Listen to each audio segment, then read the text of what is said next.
So just a welcome to everybody for joining us for this the meditation sessions, this mindfulness meditation that Nancy and I do every week. Um, and I was doing some training online that I'll share some stuff about that later on. But that training just reminded me yet again how important this work that we're doing to try to understand ourselves better, to decrease our reactivity, to learn to be a little more at ease in this crazy world that we're living in. And that we're doing it not just for ourselves, but we're doing this for other people, and kind of holding that, sometimes it feels like the work of meditation practice, we can take it on as a project and have it feel heavy, but just acknowledging the goodness of our intention to do something, take care of ourselves, to become more aware, that decreases our stress, as we'll talk about later on, and also decreases our reactivity and makes us more compassionate.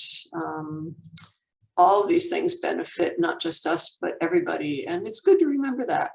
This isn't, sometimes it seems really self-centered and, I'm just doing this for me, but it's really everybody's benefiting. So grateful that you're here.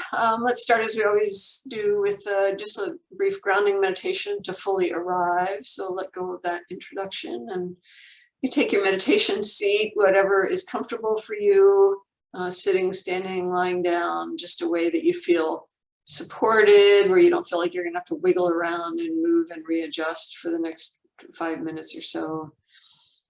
So feeling the groundedness to whatever is supporting you, the floor, the chair, cushions, whatever. So feeling that groundedness, closing your eyes if you're comfortable, otherwise just having a soft gaze, and we'll let the bell transition us.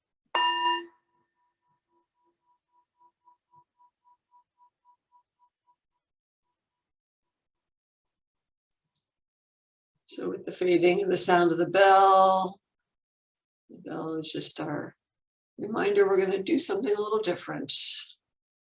And that something different is to come in and check in and see, how is it right now? How's the mind?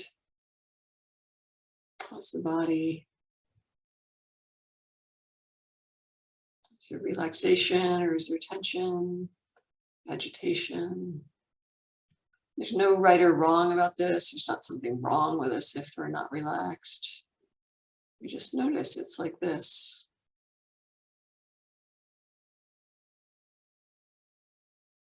And this is the basic part of our training, is just noticing how it is moment to moment. Most of the time we're stressed out or we're zoned out and we don't even notice. But this is bringing more what we call awareness to our moment to moment experience, so we get to see how we're relating to this experience. So how are you relating to how it is right now? Maybe the quiet is welcome after the process of arriving. Maybe there's still some residual agitation, and are you resisting it? Are you fighting it, judging it? How is it right now? And how are we relating to that, whatever it is that we're sensing? And so we're paying specific attention to something rather than being lost in thought, as we often are throughout the day.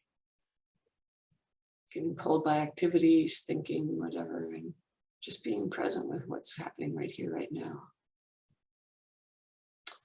And one good way to do that is by bringing the awareness actually down into the body, our felt experience of whatever is happening and whatever the mind is aware of that's happening in this body. So rather than thinking, analyzing, just more receiving, sensing, how is it in the body? This gives us something to pay attention to, but we're less likely to get lost in thought. It doesn't mean we won't get lost in thought, but we're just less likely if we're actually paying attention to the body, and we can learn something. So a body scan might be a good thing to do, just to check in to see how it is. So we can start it, bring the awareness down into the feet. Maybe if they're in contact with the floor, feeling that pressure, or if they're not, just feeling whatever sensation we feel in the feet.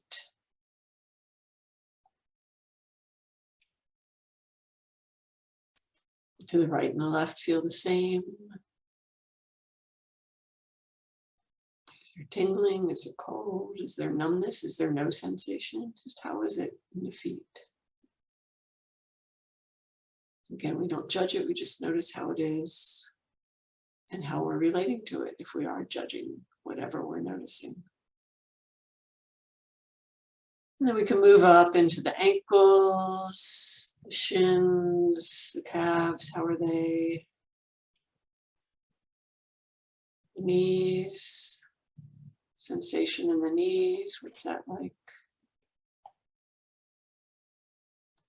Thighs, maybe there's pressure against whatever is supporting us. We can notice that pressure or lack of pressure or numbness.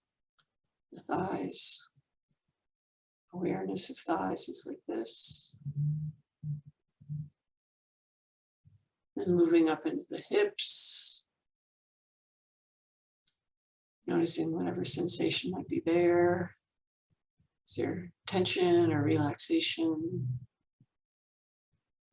Is there evenness of how we're sitting or lying down, or is there something that's feels just a little out of balance, a little different, right to left? Again, not judging it, not needing to fix it, just noticing how the hips are. Is there ease or tension? Noticing if it changes. Then moving the awareness up into the lower back. Noticing if there's sensation there. Up into the middle back.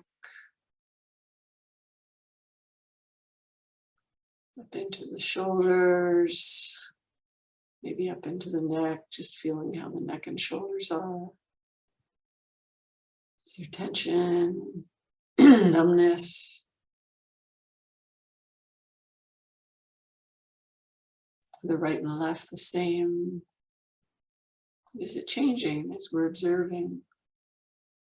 Not trying to change anything, but sometimes just the awareness notices a shift in how the upper back, shoulders, neck feel. And we can move down into the upper arms, lower arms, hands and fingers, noticing sensation there. Sensitivity of the fingers is usually quite a bit of sensation there. That may or may not be true for you today, but just noticing, do the fingers, hands, do they feel the same right to left? Are they relaxed or is there tension? And is what you're observing changing as you rest your awareness there in the hands and fingers? And none of this is good or bad, it just is. It's what's happening right now. Can we be interested in this embodied experience? So we just move the awareness from the hands and fingers back up the lower arm, upper arm, back into the shoulders and neck, maybe noticing if anything has changed. Up into the back of the head, top of the head, noticing if there's any sensation there. Or no sensation. And down into the forehead. The eyes, some relaxation.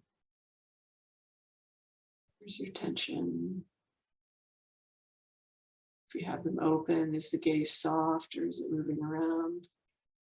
If the eyes are closed, are they still moving even though they're not open?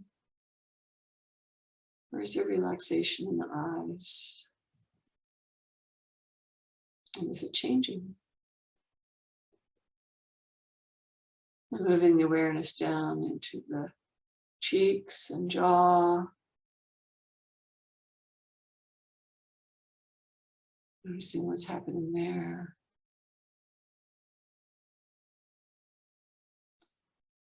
To the mouth.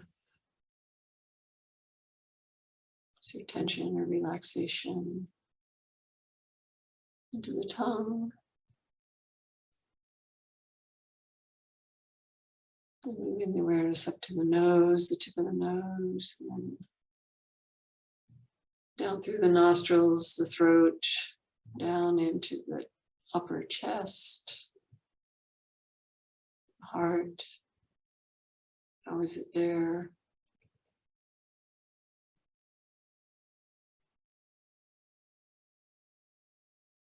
And moving down into the lower belly. Maybe we feel the rise and fall of the belly with the breath. Or maybe we don't feel anything. You can just notice whatever's there.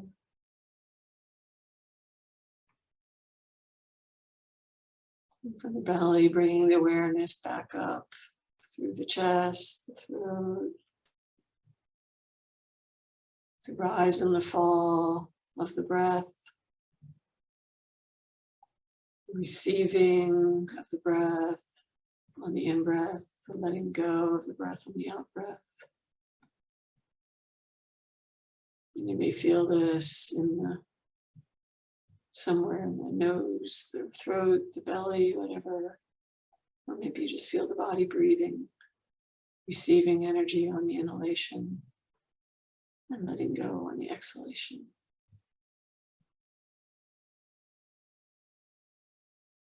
And noticing how the breath is it relaxed or is there tension?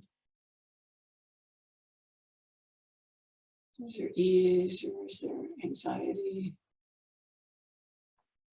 Not trying to change it, just noticing. Breathing in is like this. Breathing out is like this.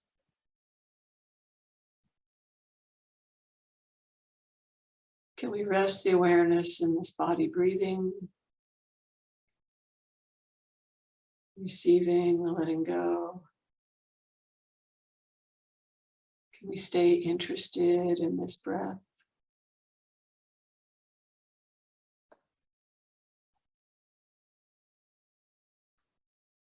Can we rest the awareness there?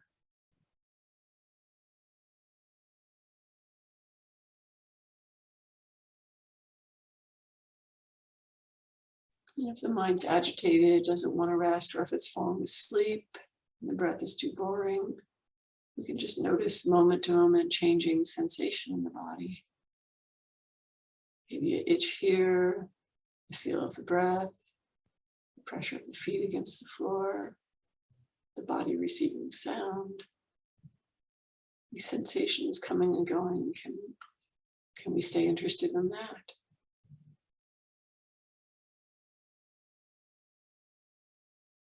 What's your experience? What do you think the mind would be happy resting on as an object of meditation? Breath, the body, sounds. And let the awareness rest there.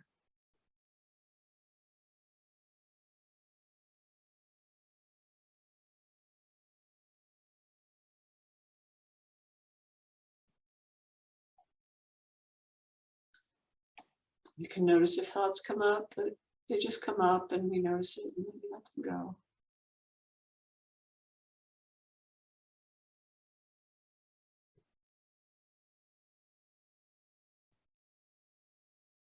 And we can check in again just to see overall, how is it right now in this mind, this body? Right here, right now, is it the same as it was when we first checked in at the beginning of this meditation, or has something changed? Is there more ease, more relaxation, more sleepiness, more anxiety? How is it? We don't make any judgment about it. We're just noticing how it is. And no matter what's happening, just maybe noticing, is there any place that feels at ease? Your mind might be comfortable resting. This awareness, moment to moment.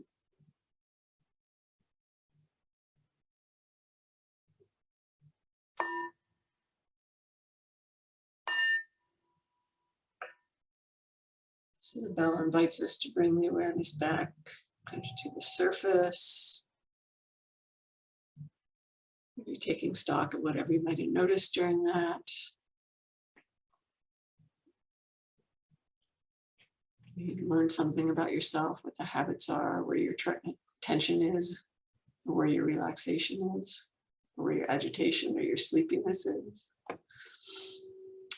And then coming back to being aware, being here together. So those of you who might have been doing this, these practices with Nancy and I for a long time, how many times have we done this, using the body as the place to rest the awareness? And it may, and if you're just new to the practice, this will be something that is really helpful to give the mind something to do other than what we normally do, which is thinking, planning, daydreaming, being lost in thought. Most of the time, we're not really even in our body. Sometimes we want to be out of our body and we intentionally shut ourselves off from it. But whatever the situation is, this resting the attention in the body, training and meditation, hopefully somewhere in that meditation, you found some place to find a little bit more ease. And if nothing else, you discovered something about yourself, your mind, your body, habits, just how it is, what creates tension and what creates ease, or what allows ease. And so this mindfulness of the body was something I was in training this past week. Actually, it's continuing today. I'll do it this evening, the last session of it. The training session is a number of well-known national speakers on the idea of rewiring the brain, the idea of neuroplasticity. And already probably some of you are going, oh no, she's going to geek out on this. But I'm hoping this is interesting to you, because we do meditation and may or may not find benefit in it, but sometimes understanding like how it works may help you to actually embrace the process a little bit more and know why we do what we do. And this meditation that Nancy and I teach mostly is based in Buddhism and yogic practices, which are thousands of years old. And the neuroscientists are finally figuring out why it works. We've known how to do it for thousands of years, but they're figuring out why it works. And what they're finding through the research is, most of the time, if we're not paying attention, we're just, like we're ruminating, getting lost in thoughts about the past, what we should have done, or what we wish we hadn't done, or we're in the future planning what we're going to do, or even in the present, what do I need now? How about this? How about this? How about this? So we're lost in this cycle of rumination if we're not paying attention. And it's usually self-centered, and it usually feels kind of heavy and stressful. And so what happens when we're not paying attention like that is our brain is in what's called the default mode network. And so that's where the rumination happens. It's kind of on autopilot and it just keeps churning away. And can be pretty stressful. So what we're doing in our mindfulness practice is learning to pay attention. And when we pay attention, we choose an object to pay attention to. And so like the body or something like that, we're specifically paying attention. And you may do this, when you're paying attention, trying to thread a needle or play the guitar or knitting or whatever. It's, something where we're actually making the mind pay attention and focus. It goes into what's called the task positive network. And this is the more focused attention.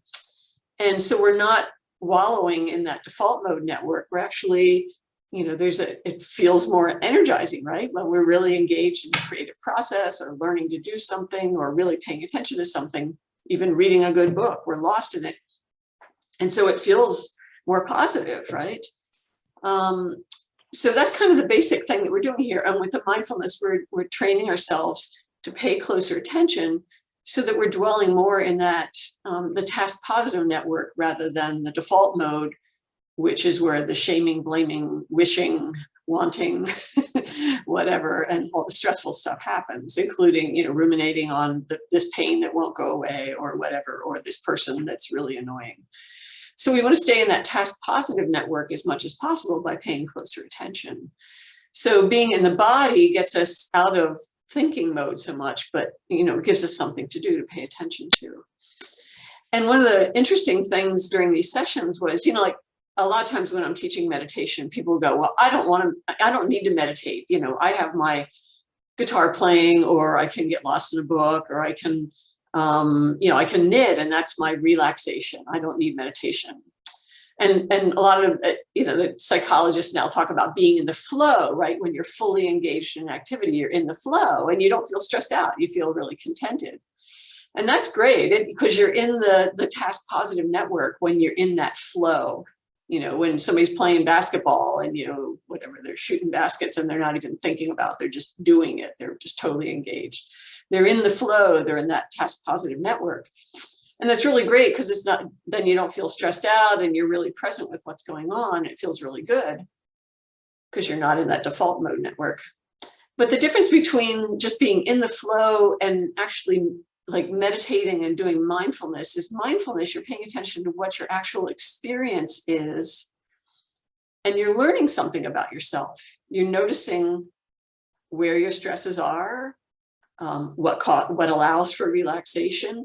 So you're paying attention and you can get interested, but there's also the benefit of there's self-knowledge that come out of that, self-awareness.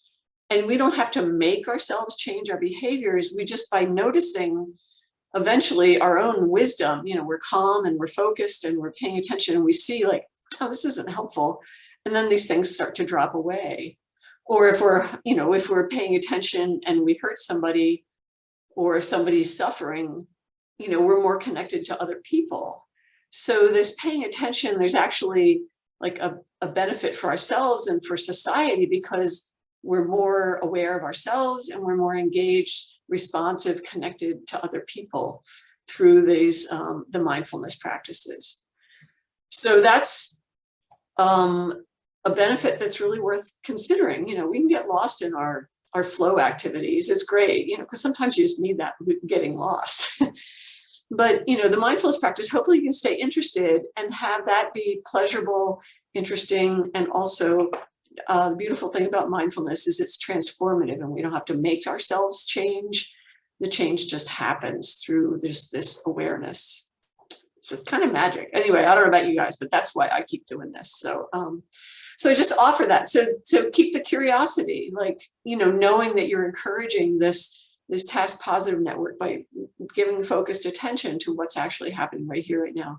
And when you're lost in thought and you finally are aware of that, notice what the effect of being lost in thought was. Like, how does that feel in the body and the mind? And not judging it, not shaming ourselves for getting lost in thought, because we're not trying to not think. We're just trying to be more aware so that we can notice what's helpful and what's not. So that's all the science geek. Sorry if that's an overload, but I find it fascinating, and hopefully that helps you to understand why this works. This isn't some woo-woo thing, we're not just making stuff up. We're doing a practice people have been doing for thousands of years, but the scientists are finally figuring out why it works. So anyway, so with all that, let's do another meditation, because the talk doesn't help. It's the practice. Doing your practice is what's beneficial. So retake your meditation posture. Again, a way that you feel supported by whatever, your chair, your cushion, the floor. You want to feel upright and alert, so inviting the spine to elongate, but also relaxed. So support, uprightness, alertness, and relaxation.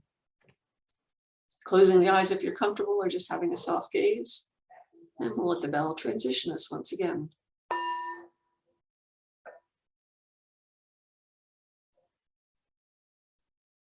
So the bell's inviting us to come back in to do our exploration, this curiosity about how is it right now. So we can be interested, noticing what's happening. So how is it in this moment? This mind, this body.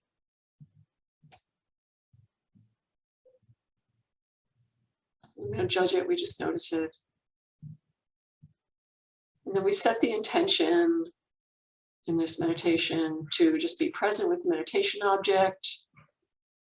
So from the last meditation, maybe the breath is something that you can pay attention to and be interested in, or body sensations, or a place in the body where you feel the mind feels at ease. If nothing else, choose the sensation of receiving the breath on the in-breath, letting go on the out-breath. Just setting the intention to stay with that, observing what's happening moment to moment. Noticing what the mind's paying attention to and how it's relating to that. So we'll practice for a bit just in that way. Set your intention to be with your object of meditation. Staying with your attention on that, training the mind to have focused attention. And then noticing what happens moment to moment.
Checking in to notice what the mind's paying attention to, how that makes the mind feel, how it responds to it, stress or relaxation, sleepiness, whatever. And then resetting the intention to pay attention to our meditation object or meditation anchor. Can we stay interested, alert and aware,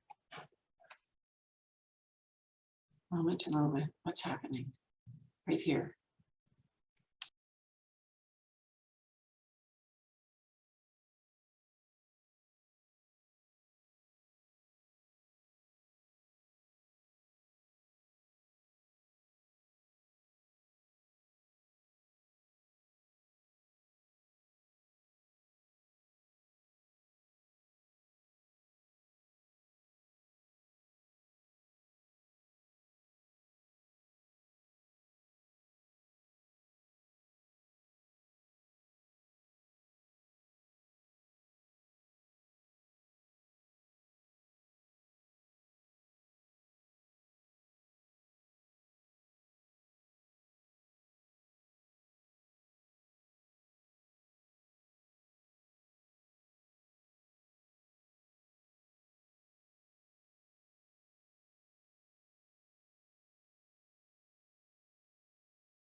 Noticing what the mind's paying attention to.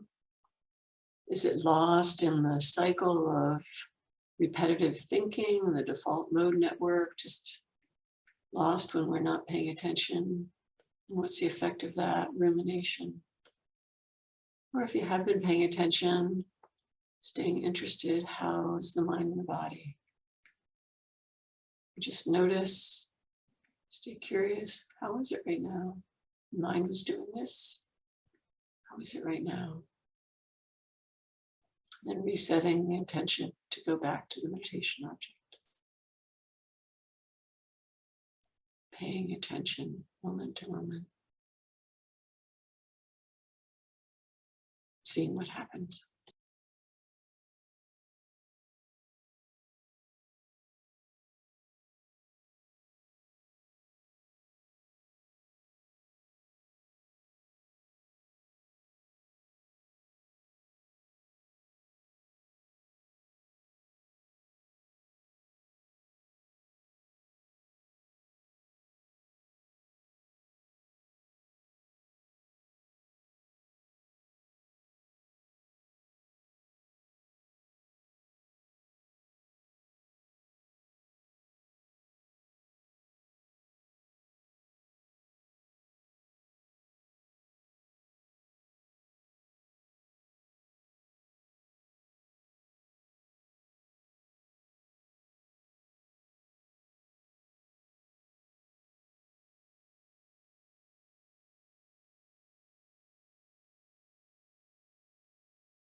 Is the mind still interested in the meditation object? You know, what's happening right here, right now? If it is, what's the mood of the mind? How does it react? Is it calm, agitated? Or if the mind's doing something else, sleeping, thinking, cycle of drowsiness, cycle of thinking, anxiety, worry, wanting, just noticing what the effect of that is. And resetting the intention to just come back to being with our chosen meditation object.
What is the mind paying attention to?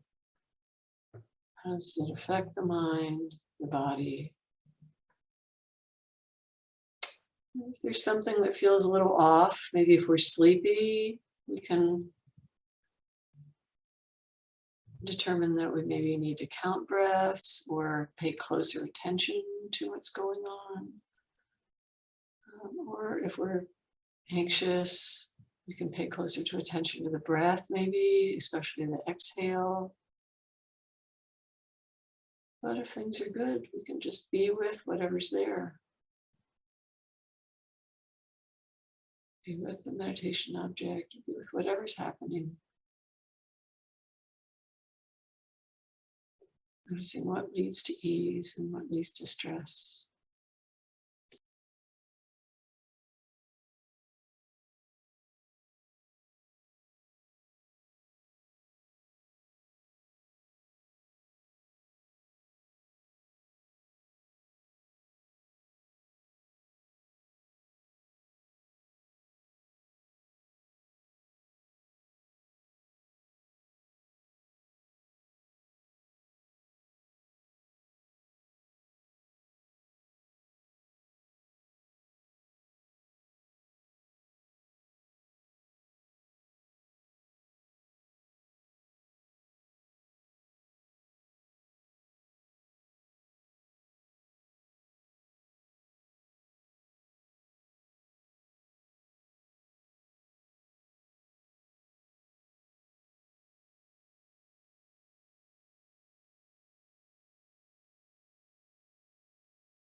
Noticing what the mind is paying attention to. Is it still with the meditation object? If so, it's the mood of the mind.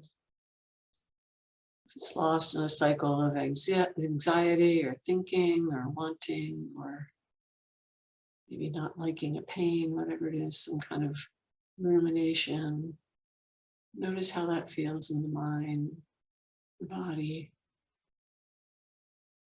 And we keep doing this practice over and over again, training the mind to be interested in what's happening right here, right now, and what we can learn from what's happening right here, right now about ourselves, how the mind relates to experience. We do this for our benefits. We get to know ourselves better, and also for the benefit of all those around us, because we see where our reactive cycles are, and we can break them when we know how to come back to resting awareness of the body, how to calm the body and the mind. This is our practice.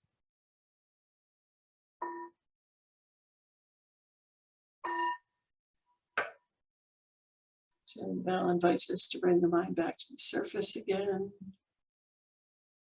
Maybe reflect on what your experience was. Maybe a variety of experiences over that, not just one experience, but what you might have learned, observed. And then letting it all go and coming back to being together again. Yeah, so of course, the instructions are simple and the results are varied. And if you do this in a half an hour, it'll probably be a totally different experience. But each time we do this, we learn something, and what we can observe. Maybe you did observe during the sit, maybe not. Just that when the cycle of rumination, of thinking, of planning, of wanting or not wanting, when those kick in, how we can get lost in that and how stressful it might feel. Some of us feel energized by it until we start paying closer attention. We like to worry and plan until we realize that we're tense, but that's where dropping into the body awareness is really helpful, because the body will tell us something that the mind might rationalize, but the body will go, not a good idea. So we keep doing this over and over again. Hopefully something that we did today was beneficial.